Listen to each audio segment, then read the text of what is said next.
Last time I showed you how the map itself is built to trap these two. 7 locations, 1 closing net. But here's the part I left out on purpose. A cage is just geography. It's walls and water and roads. What actually makes Leonida lethal is who's already inside it, waiting. Because everyone watching these trailers assumes Jason and Lucia are running from the cops. And sure, the cops are a problem, but the police are the least of what's coming for them. Leonida's underworld is a food chain, and 2 small-time crooks pulling bank jobs are sitting way too close to the bottom of it. Every score they pull puts them on another radar. Every alliance they make hands somebody a reason to want them gone. So today, I want to walk you through every gang and faction we know is circling these two, counting down by how much danger they actually represent. This is grounded stuff. Character bios Rockstar put out, emblems in both trailers, names buried in the game's own files. And the crew sitting at number 1, they're the most dangerous group on this entire list, and they are never going to point a gun at Jason and Lucia. They're going to offer them a cut. Hold that thought, because it changes everything. Let's start on the edges and work our way in. Number 7, and this one starts before the story even does. The prison factions. We know from the very first trailer that Lucia does a stretch inside, and if you look past her in those shots, you can see the figures in the background. Those aren't extras. Those read as inmate crews, prison gangs, the little kingdoms that run every yard, and this lines up with everything we know is coming. Rockstar confirmed Lucia serves real time, and the people picking these trailers apart frame by frame keep landing on the same read, that her chapter behind bars is where her story actually begins. A prison yard like that runs on its own brutal politics, a place where alliances get made at knife point and nobody walks out clean. Here's why this matters for the arc, and it's something GTA has honestly never explored properly before. Prison isn't a clean slate. You don't do your time and walk out even. You walk out owing people, or with people owing you, and either way, you walk out marked. So think about who Lucia is when we meet her. Calm, hard, already inside. Whatever she got tangled up with in there does not stay in there. The people she crossed, or the people she leaned on to survive, those debts follow her out the gate and straight into Jason's world. It's the smallest threat on this list, but it's the first one, and it tells you something important. Lucia was already in the machine before the movie starts. She's not entering the underworld. She's coming back to it. And the underworld she's coming back to has gotten a lot more crowded. Number 6, Brian Heder. Some of you have been asking me to get into this guy, and here he is, because he earns a spot on this list. Rockstar describes Heder as a classic drug runner from the golden age of smuggling down in the Keys. Picture a Leonida beach bum who has been moving weight since before Jason was born. And here's what makes Heder so dangerous. He already owns Jason. Remember, Jason lives in one of Heder's properties in exchange for running collections and doing the dirty work. So Heder is the softest trap on the board. A friendly boss, a roof over your head, steady work. But a man who gives you your home can take it. The second Jason tries to go straight or tries to run off with Lucia and chase something bigger, Heder becomes the first person standing in the doorway. You don't quit a smuggler. You don't hand in your notice to the guy who knows where you sleep and what you've done. Heder is proof that in Leonida, even the nice arrangements have hooks in them. And if the guy who likes Jason is this much of a threat, imagine the ones who don't even know his name yet. Imagine the ones who run entire neighborhoods. Number 5, San for San. And this is the first faction on the list that will actually come looking for you. Their emblem shows up in both trailers, which tells you Rockstar considers them core to this world, not background flavor. They're a Haitian street gang running a Vice City neighborhood called La Perle, which is basically the game's version of Miami's Little Haiti. And Rockstar built this place with real care. The district is full of Haitian murals, and one tag keeps recurring on the walls, S4S Life. When a studio bothers to give a gang its own language, its own turf you can read just by looking at the paint, that gang is wired into the plot.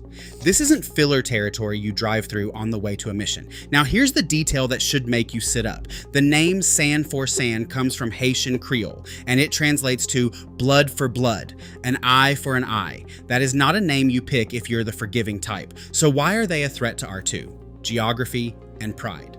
Lucia's whole dream lives in Vice City. The penthouses, the luxury, the life behind the glass.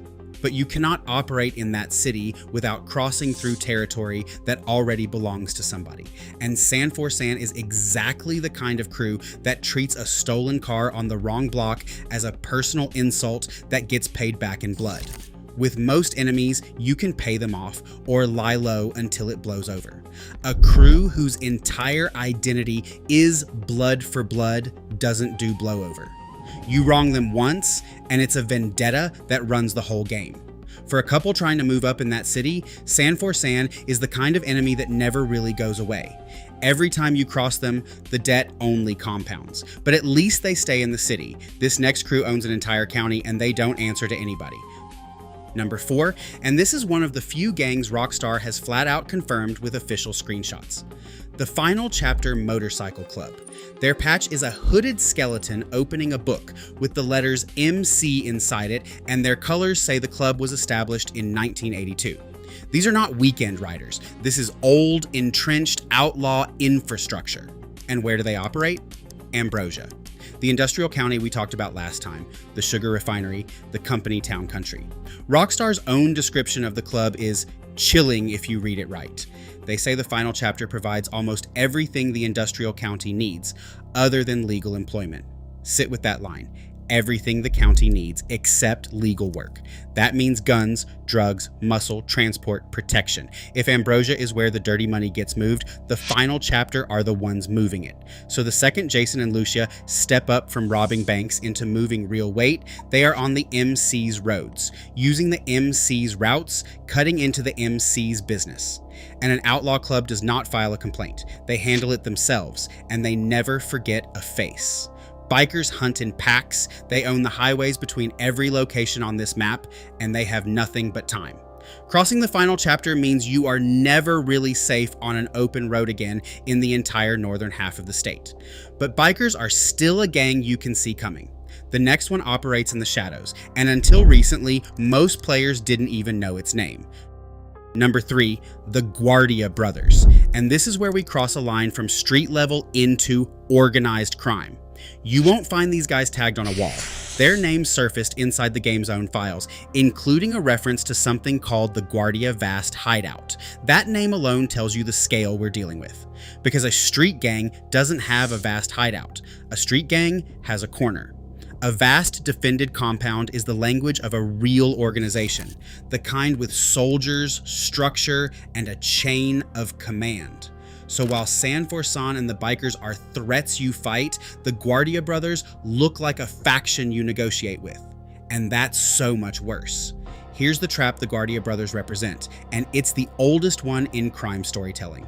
These are the people who offered Jason and Lucia the big leagues, the alliance, the score that finally gets Lucia her penthouse.